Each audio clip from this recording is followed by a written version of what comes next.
जयशंकर प्रसाद जी की कहानी समुद्र संतरण। कथावाचक निर्मल मिश्र। क्षितिज में नील जलधि और व्योम का चुंबन हो रहा है। शांत प्रदेश में शोभा की लहरियां उठ रही हैं। गोधूलि का करुण प्रतिबिंब बेला की बालुकामयी भूमि पर दिगंत की तीक्षा का आवाहन कर रहा है। नारिकेल के निभृत कुंजों में समुद्र का समीर अपना नीड़ खोज रहा था। सूर्य लज्जा से या क्रोध से नहीं, अनुराग से लाल किरणों से शून्य अनंत रसनिधि में डूबना चाहता है। लहरियां हट जाती हैं।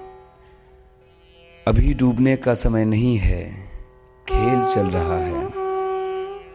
सुदर्शन प्रकृति के उस महाअभिनय को चुपचाप देख रहा था। इस दृश्य में सौंदर्य का करुणा संगीत था। कला का कोमल चित्र नील धवल लहरों में बनता बिगड़ता था। सुदर्शन ने अनुभव किया कि लहरों में सौर जगत झोंके खा रहा है। वह उसे नित्य देखने आता, परंतु राजकुमार के वेश में नहीं। उसके वैभव के उपकरण दूर रहते। वह अकेला साधारण मनुष्य के समान इसे देखता, निरीह छात्र के सदृश इस गुरु दृश्य से कुछ अध्ययन करता। सौरभ के समान चेतन परमाणुओं से उसका मस्तक भर उठता। वह अपने राजमंदिर को लौट जाता।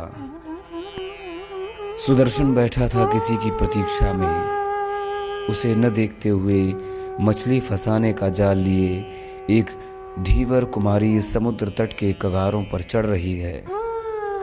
जैसे पंख फैलाए तितली, नील भ्रमर सी उसकी दृष्टि एक क्षण के लिए कहीं नहीं ठहरती थी।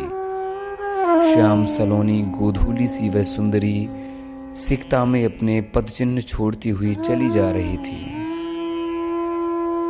राजकुमार की दृष्टि उधर फिरी। सायंकाल का समुद्र तट उसकी आंखों में दृश्य के उस पार की वस्तुओं का रेखा चित्र खींच रहा था। जैसे वह जिसको नहीं जानता था उसको कुछ कुछ समझने लगा हो, और वही समझ, वही चेतना एक रूप रखकर सामने आ गई हो। उसने पुकारा, सुंदरी। जाती हुई सुंदरी धीवर बाला लौट आई। उसकी अधरों में मुस्कान, आंखों में क्रीड़ा और कपोलों पर यौवन की आभा खेल रही थी। जैसे नील मेघखंड के भीतर स्वर्ण किरण का अरुण उदय। धीवर बाला आकर खड़ी हो गई, बोली, मुझे किसने पुकारा? मैंने। क्या कहकर पुकारा? सुंदरी। क्यों? मुझ में क्या सौंदर्य है? और है भी कुछ तो क्या तुमसे विशेष? हाँ, मैं आज तक किसी को सुंदरी कहकर नहीं पुकार सकता था, क्योंकि यह सौंदर्य विवेचना मुझ में अब तक नहीं थी। आज अकस्मात यह सौंदर्य विवेक तुम्हारे हृदय में कहां से आया? तुम्हें देखकर मेरी सोई हुई सौंदर्य तृष्णा जाग गई।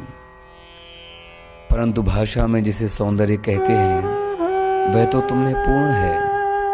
मैं नहीं मानता, क्योंकि फिर सब मुझी को चाहते, सब मेरे पीछे बाबले बने घूमते।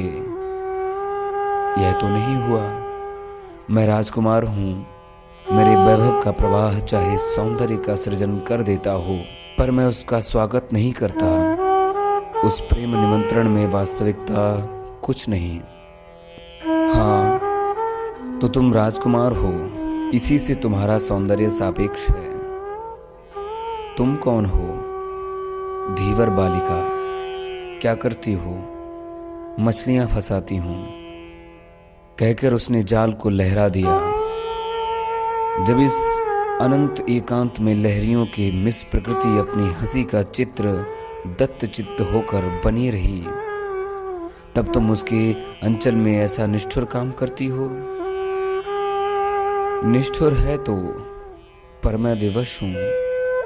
हमारे द्वीप के राजकुमार का परिणय होने वाला है। उसी उत्सव के लिए सुनहली मछलियां फंसाती हूं। ऐसी ही आज्ञा है।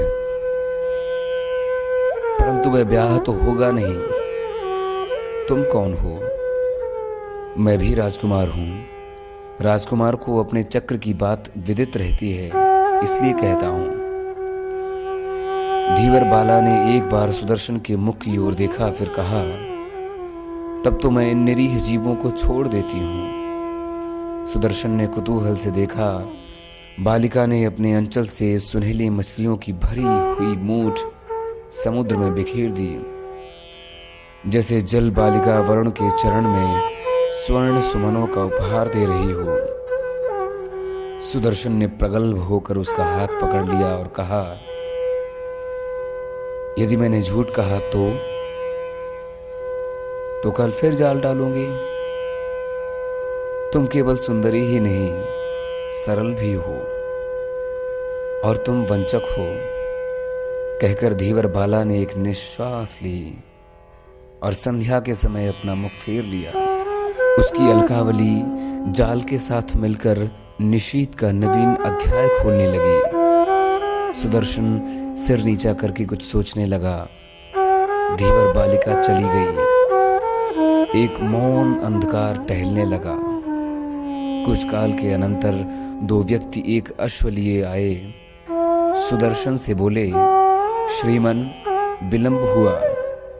बहुत से निमंत्रित लोग आ रहे हैं। महाराज ने आपको स्मरण किया है। मेरा यहां पर कुछ खो गया है, उसे ढूंढ लूंगा, तब लौटूंगा। श्रीमन, रात्रि समीप है, कुछ चिंता नहीं, चंद्रोदय होगा। हम लोगों को क्या आज्ञा है? जाओ। सब लोग गए। राजकुमार सुदर्शन बैठा रहा। चांदी का थाल लिए रजनी समुद्र से कुछ अमृत भिक्षा लेने आई। उदार सिंधु देने के लिए उमड़ पड़ा। लहरियां सुदर्शन के पैर चूमने लगीं।